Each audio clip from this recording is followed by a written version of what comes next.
Soma and this one, right? Oh, yeah, perfect. Keep it going for Soma, everybody. 12 months now hosting for Creative Mornings. One more good round of applause for Soma, guys. Amazing. Before I dive in, we just want to reiterate some things of what we're about here at Creative Mornings. Everyone is a creative. A creative life requires bravery and action, honesty and hard work. We are here to support you, celebrate you, and encourage you to make the things that you love. We believe in the power of community, Exhibit A. We believe in giving a damn. We believe in face-to-face connections, which is why I reckon a lot of you are here. In learning from others, in hugs, and in high fives. We bring together people who are driven by passion and purpose, confident that they will inspire one another and inspire change in neighborhoods and cities around the world. Everyone is welcome. And if you're like me, a creative myself, we have those moments of doubt or moments where the negativity might creep into our work, into what we're trying to do in this world. So today you're here because we are united as creative people around the globe to remind us that we're on a mission, we're on a journey, you're on your own journey, and we're all doing that together. So clap it up for yourselves for being here today, yeah? As creatives.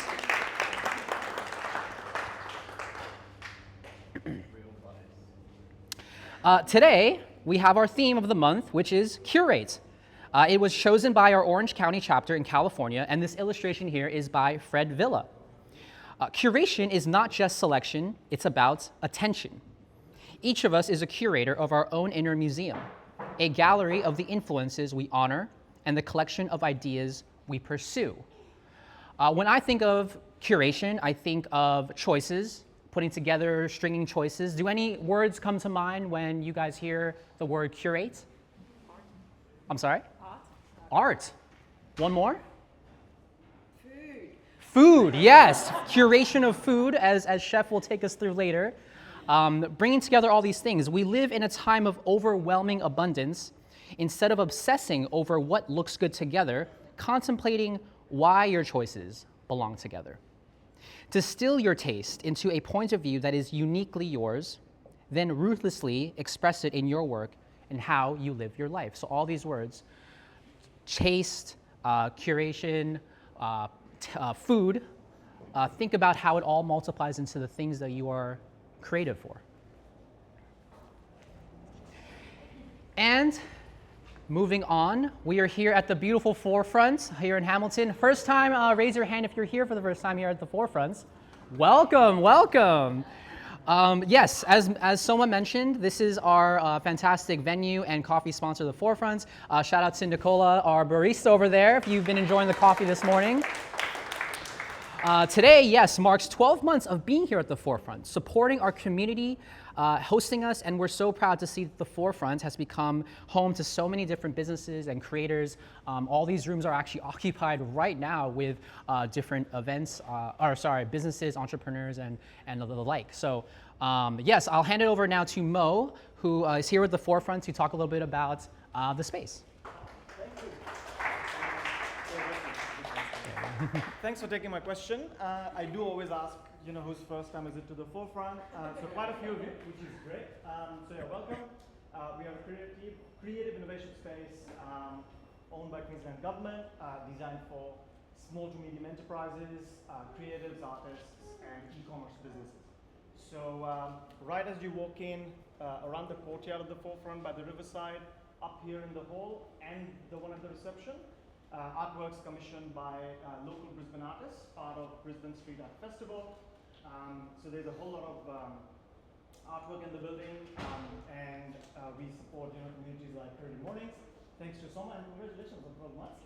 On that note, we are also celebrating our first birthday, Forefront Days. So it's about a year since we've been open, and we really cherish this relationship we have with you, and I think look forward to what's next. Really excited to hear what Chef Jordan has to say. So I think I'm going to drop it at that. I'll just quickly introduce Kayla at the back, who's from our team. She looks after a community here at the Forefront, Michelle here, and myself. For the first timers who are here, if you'd like a 5-day free co-working pass, come and chat with us. We can organize that for you. With that, thank you. Cheers. Woo! Thank you, Mo. This chapter is completely run by volunteers. Today on video, we have Corey from CBR Films. Let's give it up for Corey right here on the camera. A little bit about CBR. They are expert knowledge of video and photo equipment, plus they have a deep love for what they do. CBR Films are dedicated to crafting visually outstanding content that leaves a lasting impression. Next on photography, we have Matthew Mutes. Where is he? There he is, all the way at the very top, Matthew. Matthew is a Brisbane-based creative working across brand, packaging, and photography, helping businesses build cohesive, thoughtful visual systems. Alongside his design practice, he explores street and travel photography, capturing everyday moments with a candid, observational approach. Let's give it up for Matthew, please. And last but not least, myself. I am Rose Pierre, your MC host. I am a photographer as well, a career coach, a wedding officiant. Basically, I just love being around people, ladies and gentlemen. So please come find me, and I'd love to connect with you. And by the way, we are on Flickr. All of Matthew's photos get uploaded to our account, so make sure to check us out on Flickr. If you would like images from your events, maybe a new headshot for your LinkedIn, you can find it all there through Matthew. All right, now to the main event, ladies and gentlemen. I would love to introduce Chef Chris Jordan, who connects his First Nations ancestry through cooking with native ingredients and his family connections to Kamilaroi country. Through his business, Three Little Birds, Chris explores conceptually and gastronomically issues with Indigenous food sovereignty, cultural dispositions, and climate change. Three Little Birds collaborates with Kapibunda Kitchen and Retreat Center to provide a native food industry education and opportunities to young people in detention. Three Little Birds also offers native food education in high schools across Queensland. Chris is frequently showcasing native foods in his mainstream media and has recently appeared on Channel 9 TV and SBS TV's own The Cook Up with Adam Liao. Guys, give it up for Chef Chris Jordan. Here you go, Chef. Thank you. What a lovely photo that is. I think the radius is here. That Chris, was at Wandering Cooks in Fish Lane, maybe 9 years ago before they closed down, and they were just shooting the food on the table, and I just laid down next to it and jumped in that photo. Love it. So I'll also acknowledge the traditional owners of this land, the Yagara and Turrbal people, and pay my respects to elders past and present, who strive to build a more sustainable future and whose ancient knowledge and connection to country will be the driving force in solving many modern issues we have today. Yama Malia, my name's Chris. I'm a Koori man. I was born in Northern New South Wales on Bundjalung country, and we've got family connections to Kamilaroi country. I've been a chef now for 22 years. Which is quite a long time. I left home at 15 and I left school shortly after and found my way into the kitchens and I loved it. I moved to Sydney, started working at Flying Fish, one of Peter Curavita's restaurants. It was amazing. I moved there from Muswellbrook, which is a tiny little town in New South Wales, to Sydney. Never seen anything like it. I was meant to do like the lunch shift on my trial. And it was like dinner service, and the head chef comes along. He's like, you know, you can go home now. I just loved it. I absolutely loved it. I finished my apprenticeship. I moved over to London. I did 6 years over there doing events, and I moved back.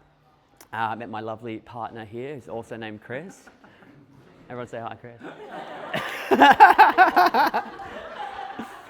I came back and I met the amazing Arnie Dale Chapman. So she's a Yalaway Coomera woman from Dirrabandi. She's been in the bush food industry for about 35 years. She's like the mother of bush foods in Queensland. She's like a second mum to me. She's taught me everything I know about native ingredients. I was working for her about a decade ago in her catering business. And I remember seeing her at the State Library get up in front of like 200 people and speak for like 2 hours about our native ingredients. And I was like, oh, Auntie, I really want to be like you one day. And she's like, you'll never be like me. But I will teach you. And she has. She's mentored me. She's mentored a load of other Aboriginal entrepreneurs in the food space.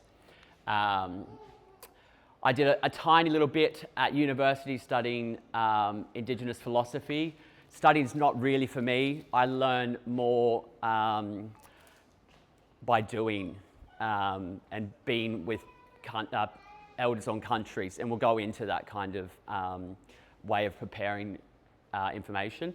Three Little Birds is my business. So we were a catering business up until about a year ago, and now we do education.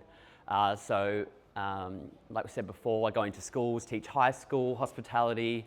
We do a lot of work with young ones in detention, and we do transitioning programs out at Goodna. I've had some really, really cool stories with young people coming into the program, not knowing what they want to do, and now they're a second year at Greca, and it's just like really, really cool to see. I think kids who might have seen their lives as written off, like really turn it around, connecting to country through food, which I really, really enjoy doing. Maybe I've talked about that in this slide. Yeah, okay. High schools, the Rekindle program, and the mentorships. I'm not used to having a slide thing, which is weird. I'm going to do a little bit of a sensory introduction to a few native ingredients. Just because I think it's a really good way to learn. And then from learning is when ideas and then that curation and creativity comes from. So I'm going to pass around a few leaves. What I'm going to get you to do is grab a couple, really crush them up and release the oils that are in there and give them a nice smell. So if you grab some, pass it back up. I mean, I could run to the top of the stairs, but we can see.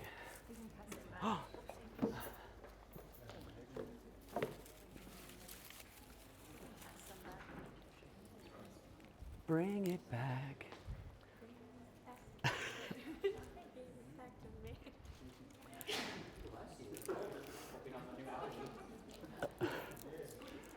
Yeah, so really crush them up and have a nice smell.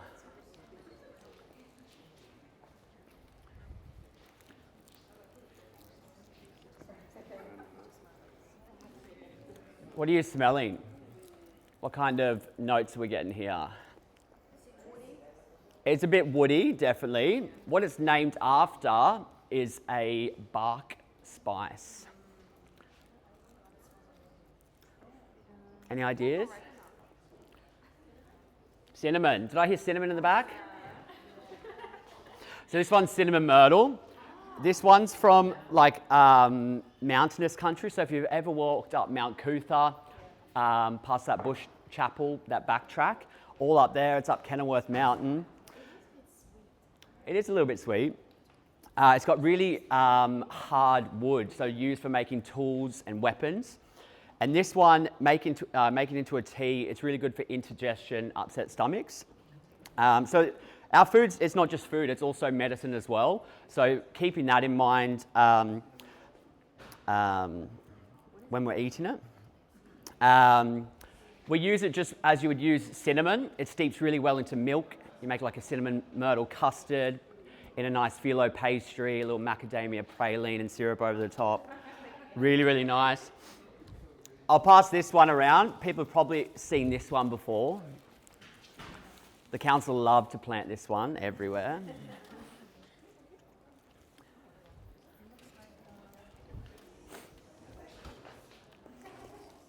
It is.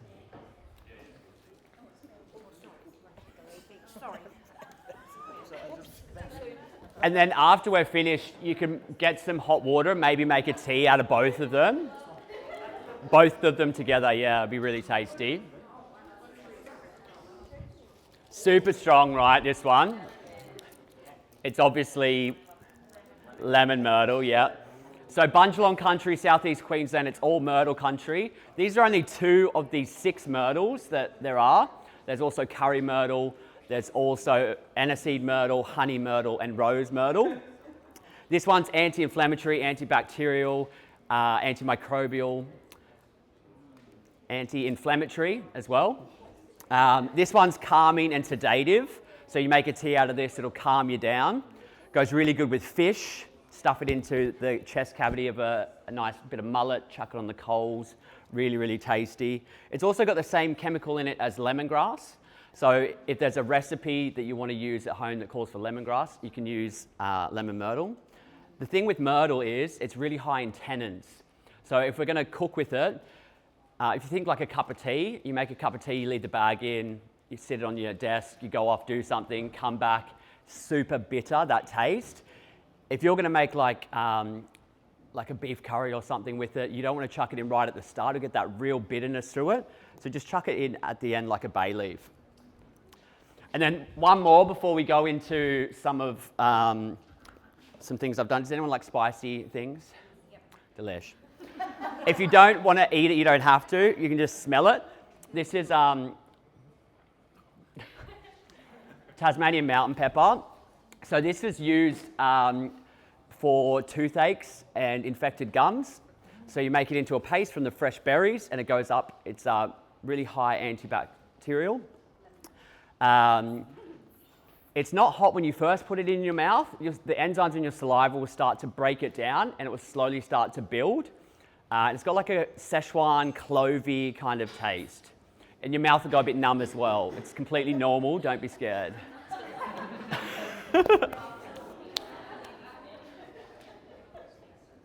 We use this anywhere you use pepper. I'm going to go through a few slides of some dishes that I've done at Goma. So I've been collaborating with Chef Aaron there for about 4 years, and we've done our own lunches and collaborations together. We're going to go through some of the bits on that. Does that sound good? So the first one is this hummus. So has anyone had hummus before? Hummus is like a raw fish dish from the top end, from the Torres Strait, kind of like a ceviche.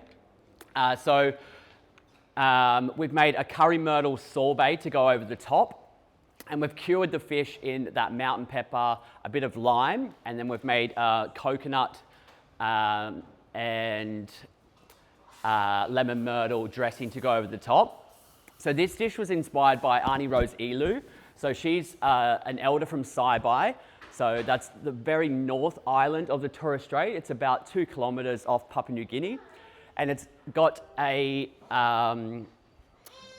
elevation of 2 meters, so it's very low to the sea level.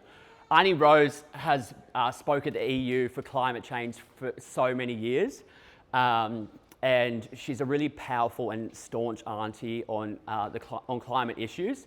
So this was a dish that was reflecting the past of a lunch that we did together, and it was how climate change has impacted her community of the rising sea levels. Any questions? Nice. I have a question. Go on. Is that the dish that you're famous for? It is.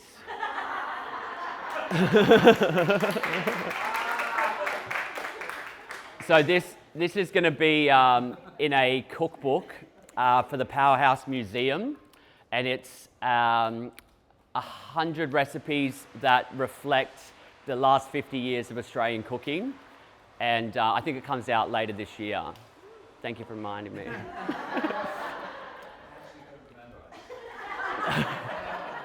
So the next 2 dishes were reflecting the present. So this one's oil and gas. So I wanted to have like a monochromatic black dish. And then the processes I used were using xanthan gum and these emulsifiers on the with the oil to give this like really shininess to it. And we had dry ice and seawater smoking out from it. So the idea behind this is like what we're taking from the oceans now and the impacts on oil and gas that have on our marine life. So this was squid, some charred eggplant, anise myrtle. And then we made seawater xanthan batter in the espuma gun and deep fried it. And then we got pandanus keys and fermented them into vinegar and dressed them with vinegar. It's really tasty. So aspects from the coastal lines. And then to go with it, we had bleached coral. So again, another monochromatic dish. Obviously our oceans, all the coral bleaching, is what's happening at present. So I wanted to take reef fish and then use every part of the fish. So we took the roe and made taramasalada. We dried out the skin and we made a seaweed butter, and then we made crisps as well. And we did a bit of crystal bread on there. So utilising as much of the fish as possible, not wasting things. The fish stock went into the tapioca crisp. So using every part of the fish, not just the fillet. Does that make sense?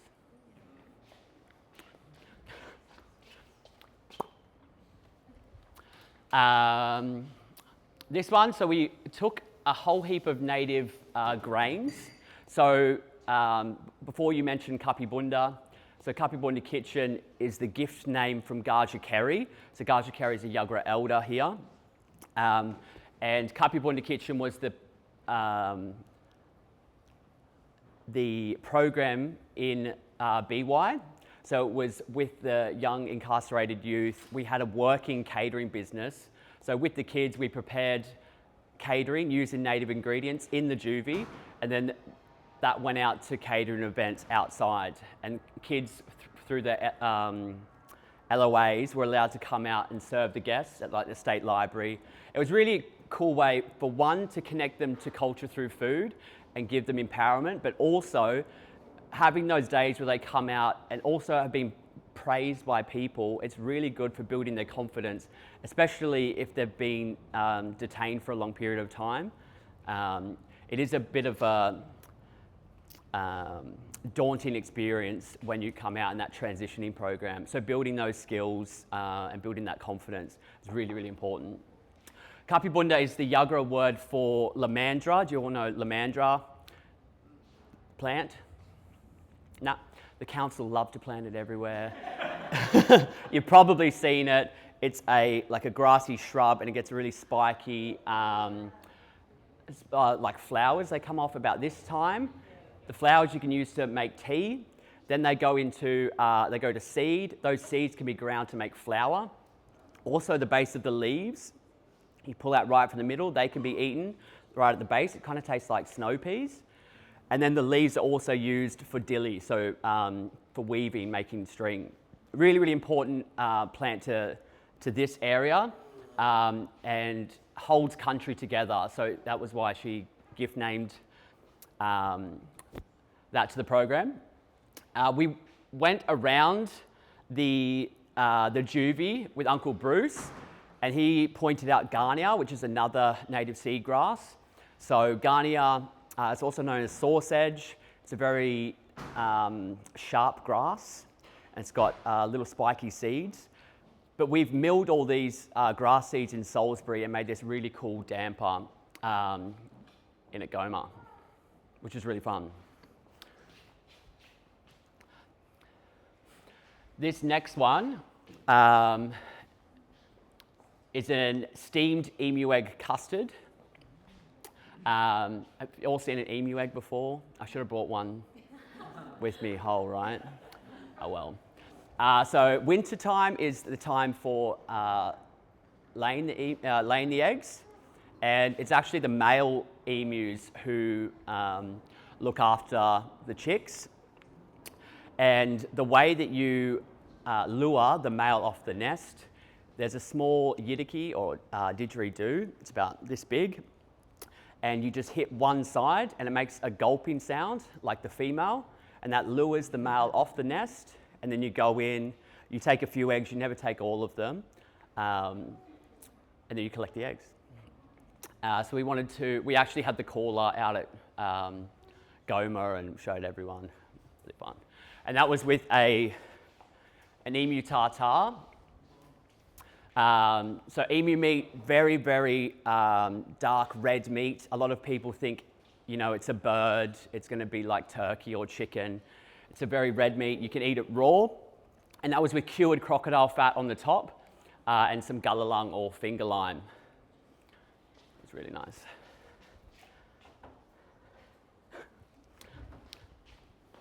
This one is yoguri. So if anyone had pippies before? So this dish was inspired, I was actually down on Bundjalung country with Auntie Bella, and we were just like harvesting the yoguri or the pippies, and she was just asking me like, oh, so you've got a girlfriend? Like, what's going on? And I was like, oh, no, I've got a boyfriend. And she was like, you should never be ashamed of who you are. She said, queer people have always existed in our culture. Queer people are the artists. Queer people are the ones that stand up. There's queer dreamings. She's like, you should never be ashamed of who you are. And if anyone is homophobic and Aboriginal, they've been successfully colonised. And I was just like, whoa. Oh, it was a really powerful thing that like you don't think you're just going to walk into a conversation like that, but it was really amazing. And then Kieran, he's Quandamooka, he lives on Minjerribah, and his brother's also gay, and his totem is Borpal, so the macadamia, and the moon macadamia dreaming is one of the queer dreamings that he shared with me. So I made a dish that was the blue almond milk with macadamia, and then we did the yoguri, and then we've charred up some mullet with some sea purslane, so all things that we'd found walking country together. And we did this really cool dish, which I think is quite cute.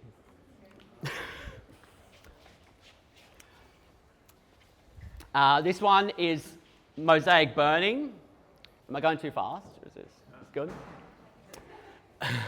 So, does anyone know about mosaic burning? So it's usually, it's a cold burning, and it's a way of culturally preserving country. So instead of burning back, which happens with firefighters now, it's a very harsh burning. A lot of things get burnt off, and it doesn't allow for the roots to survive and have that regrowth. So mosaic burning is burning in patches, which allows animals to escape, and it's also a slower way of that regrowth, but also allows, oh, that's in the next bit. All right. We served it with yams, which I got with Tanika, who's a Arunta chef. Me and her girlfriend and her all went out and dug up these yams. So pencil yams, they're about this thin, and they grow to about like this deep. And they're in this like really rocky country, and we're there digging them up with these sticks. And I'm just thinking, it's just like, we're burning more calories digging these up than we are going to get from the yam. They're really, really tasty, and you always just take the big bit and there's a little bit and you leave that so it regrows. But yeah, just these old practices. Anything underground is usually women, so they had to go and take me to do that with them.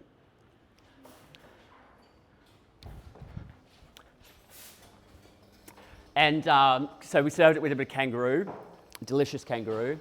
But the reason,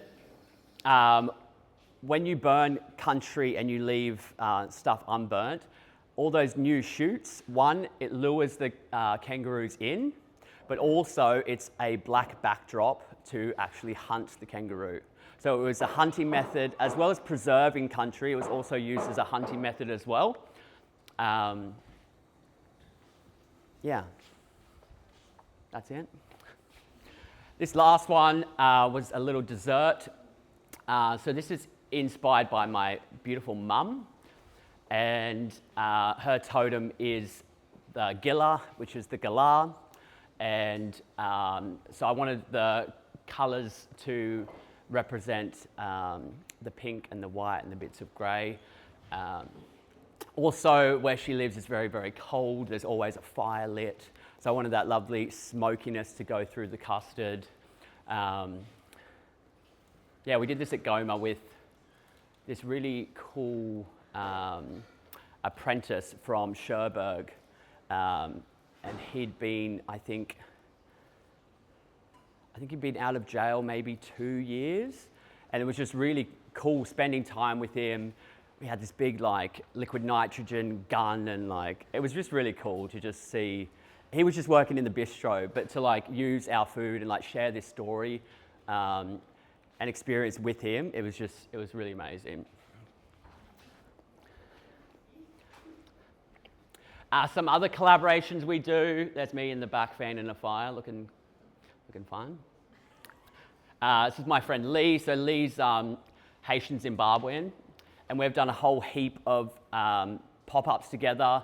So we were in the kitchen one day, and he was smelling one of our native mints, and he was like, "Oh, this smells exactly like something from Zimbabwe," or even like the Rosella is something that goes back into Haiti as well. So all these things, sometimes when I teach people from the Western world, it's like, oh, this is very, very foreign.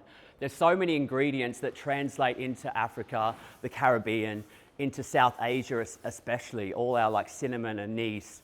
All these flavors are just a normal thing.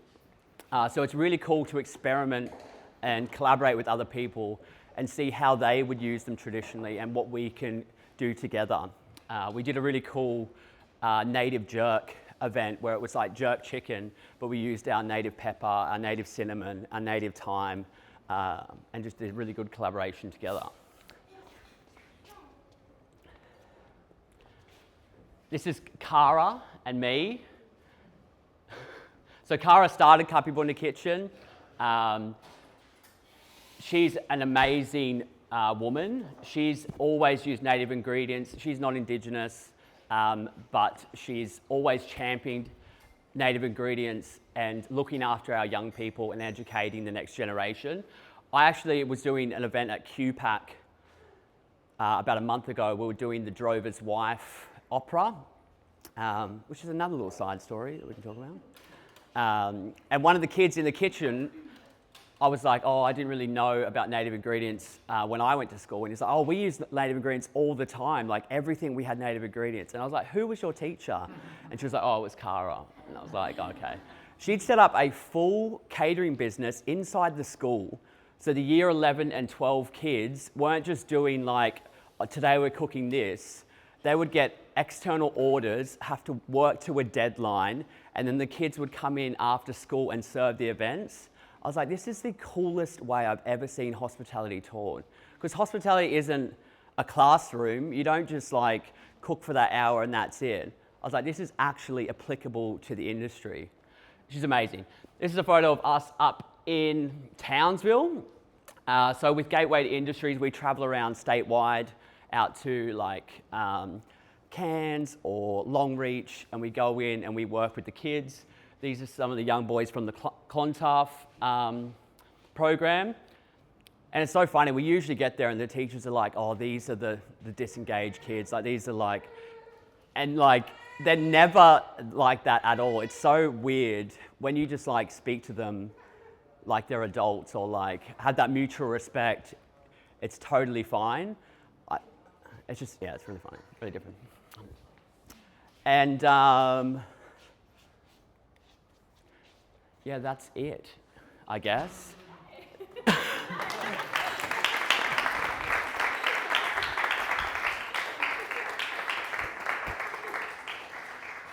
I did have one thing to say. I'm always really bad at wrapping things up.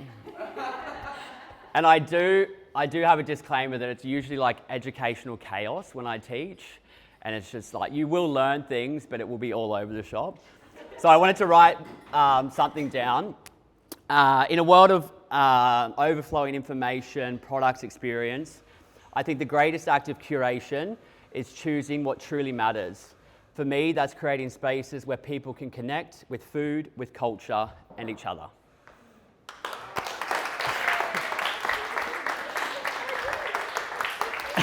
That was so fantastic. Thank you. Thank you. Oh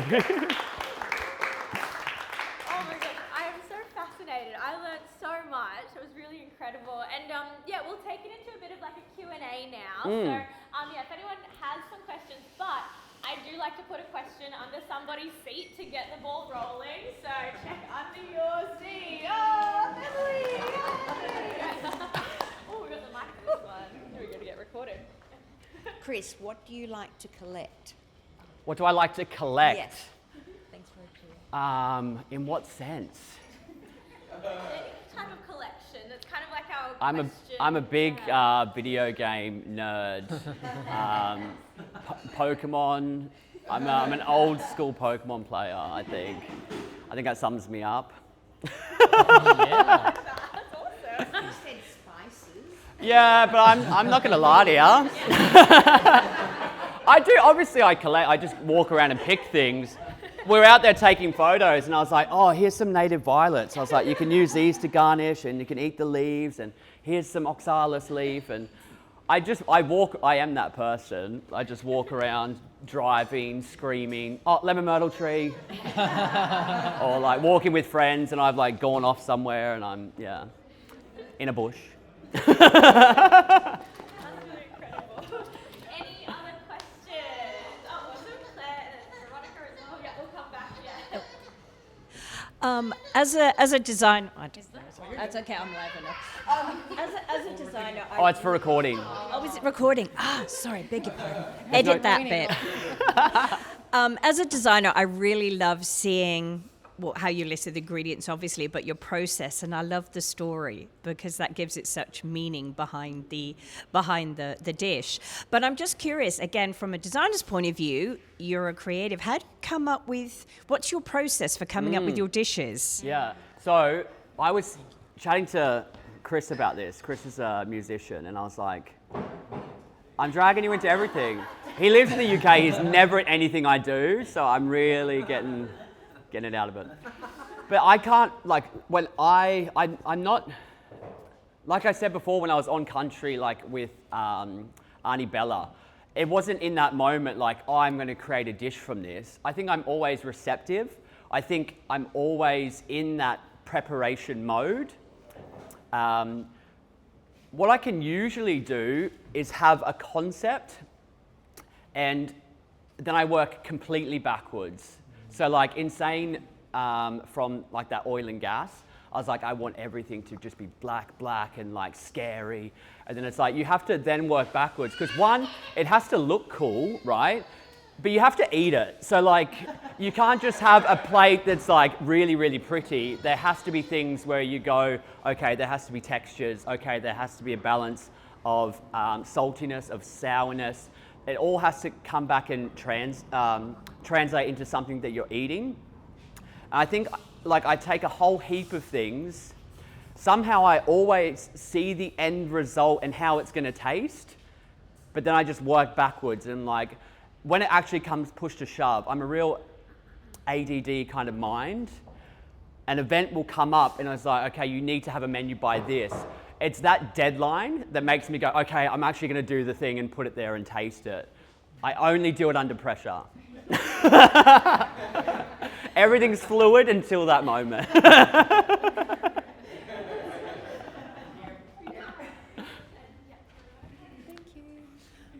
First of all, that was fascinating. I love learning about the native ingredients, so that was amazing. I have two questions. I hope that's okay. Yeah. One is, where can we learn more about the native ingredients? Like, is there a platform that's easy to kind of follow? And the second one is, where can we try your cooking? Arnie Dowell is the best place. I didn't bring any cards, but hopefully there's a QR. No. She'll be on my website somewhere. She's got a shop in Forest Glen called My Dilly Bag. And she's got teas, she's got syrup, she's got every like products, and then she's got things that are just like dried spices. Here's some freeze-dried desert lime you can taste in this moment. Where you can try my food, I just do collaboration stuff. I'm doing, It's sour. Northey Street, winter solstice thing tomorrow. Loads of different places. I think Instagram, Warren does our Instagram. They put all the things up. We'll be doing a deadly feast at the Dark Shepherd in August, which is a Greek restaurant, so it'll be like traditional Greek food with native ingredients and see how they marry. Yeah, it's incremental. No, never again. I opened a pop-up in London. I would have been 25 years old, I think. I can't believe you haven't told them you had a restaurant in London. Like in Holborn in London, one of the most difficult places to like, it was incredible. And I basically didn't sleep for... No one needs you to sleep. I don't want to put myself through it. The catering business was Three Little Birds. It's always Three Little Birds, yeah. That was my dad's favourite song. My dad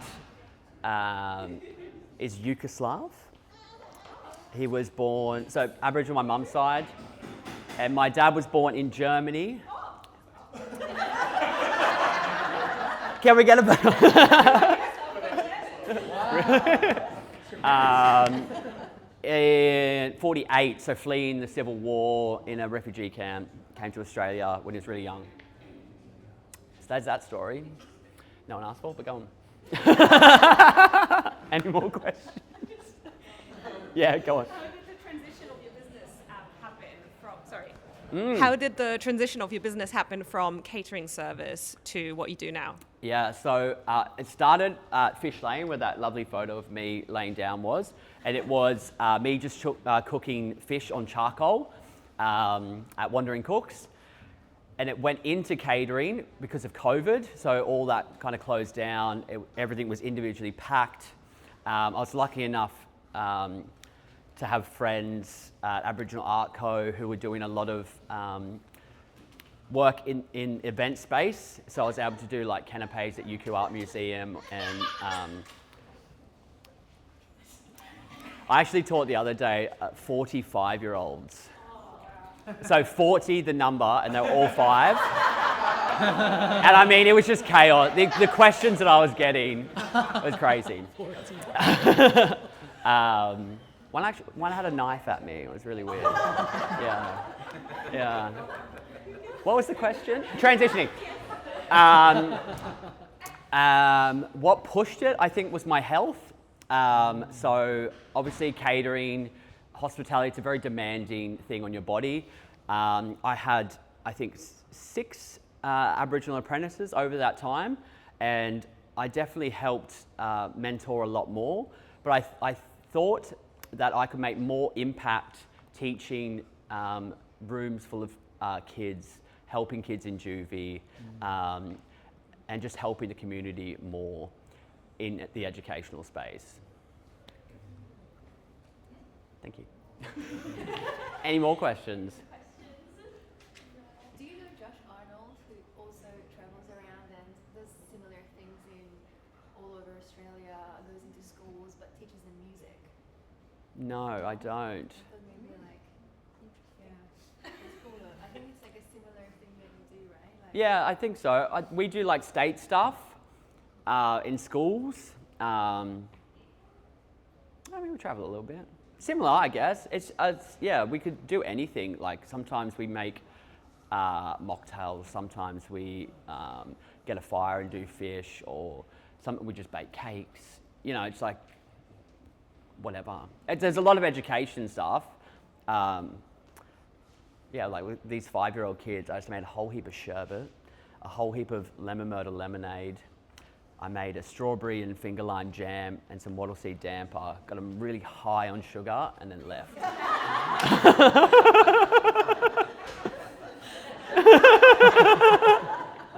Great. They loved it. They learned some things, let me tell you. I think I've got a question Yeah. about when you were making that dish and it represented your mum, and just like the concept of representing a person through art that's food, I feel like I can, you know, like as artists, maybe we can picture like representing people through like the colors and just even a painting of them. But yeah, the concept of representing someone through food, like how did that come about? How did, you work through that process? 'Cause I thought that was so amazing. We started talking about it when you first came in. So again, my boyfriend Chris here. We were walking through the Tate Modern, and like he's a musician, and I was looking at things and seeing like how you could you directly see food in the art, and he guided me through like broadening my horizons rather than just seeing things that like directly represent, thinking about how things could make you feel, or how the art makes you feel, but then how would you translate that into something? That's not exactly the thing, but that's how it first started to broaden my horizons of seeing inspiration in things that aren't directly, one for one, And I guess then like taking it in, it's just little things that you like remember, like that real smokiness on the fire, or even like with Auntie Rose Elu. So like that's a traditional dish from where she's from that I've recreated with myrtle and ingredients that come from here where she lives now.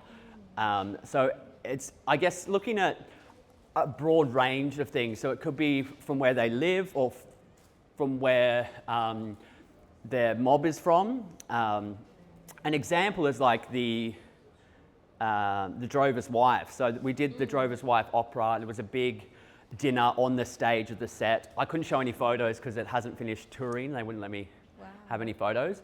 But it was taking foods that were from Ngurrago country, from the Snowy Mountains, where it's from, where the movie's from, and using those to create a dish on stage. But then you watch the movie and you take little bits, like a little bit from the play, and you just take that and then just run with that as an idea.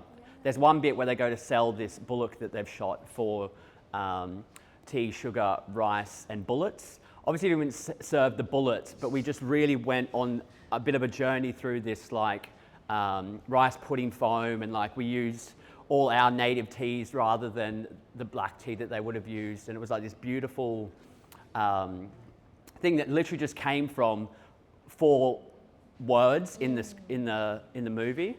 Does that answer your question? Yeah, I think it's so incredible, so incredible. Yes. Got one here and then 2 more in there. Yeah, question for you, Chef. I'm a big-time collaborator with all sorts of creatives. You've spoken about some of your collaborations. I imagine pop-ups are a big collaboration. What has been the most impactful collaboration for your work and your creativity to this date? I guess impactful could be a broad range of things, I think. I think one of the biggest moments for me was with a really good friend of mine, Norton, who does these beautiful eco dyeing with native leaves. We were at Sydney Biennale together. We do workshops together where they do the dyeing and I do food. And Kylie Kwong was like, I can't get a ticket, can I come? I'm not sure if you know who she is, but like, it was when my mum first said to me, like, oh, you've actually made it? Like, Kylie Kwong. And to me, I was just like, we're there teaching, but for me, it was just like, Kylie Kwong is out here thinking my food's amazing. She's the one that got that dish into that book.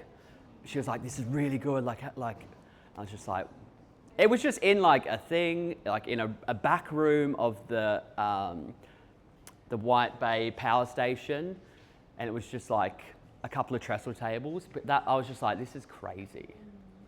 That was wild. Yeah. We might have the same last question. Because it was so long ago, it was an hour ago. All those beautiful photos, are they all from your book? No, I don't have a book, But That you was- said haven't you got a book coming out, did you say? No, that's the Powerhouse Museum's book. So they have taken one of those and redone it and reshot it. I've been told to get a book. Yes. You should. I should definitely write a book. Yeah. Absolutely. Yeah. And adult classes. Adult classes, yeah. The next one is at Northey Street, cooking on coals. 45-year-olds. No, that's open.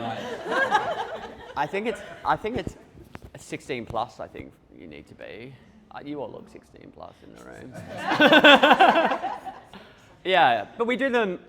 It's all sporadic stuff. We don't really have a set thing.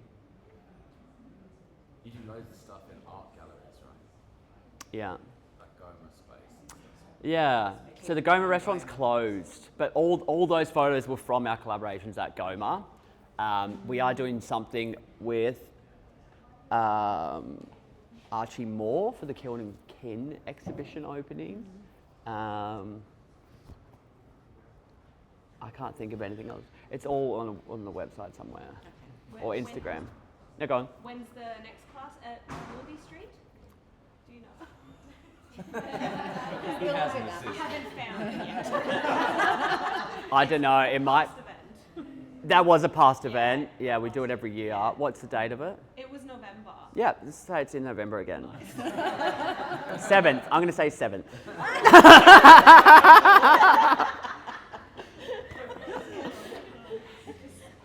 I just follow you on Instagram. That's all. I was just wondering, what's your favorite native ingredient to use for cooking? My favourite is the young leaves of the anise myrtle. So it's a rare rainforest myrtle. It's got this lovely wave to the leaf. And after a lot of rain, like what we've had recently, the young leaves come out. They're like a nice pink, delicate leaf. And they're really, really sugary. And it's literally like eating black jelly beans off a tree. They are so delicious. Really, really strong antiviral. But yeah. What? Young, yeah, the young anise myrtles, yeah. So Auntie Veronica had all these cows come in to where her trees were, and they just munched them all. And obviously they all started to grow back at the same time, like they'd been pruned, and they were just covered in them. And she's like, "Yeah, come try this." And I was like, "These are bloody delicious." Yeah, it's my favorite. Let's give it up Thank for you. Chef Chris.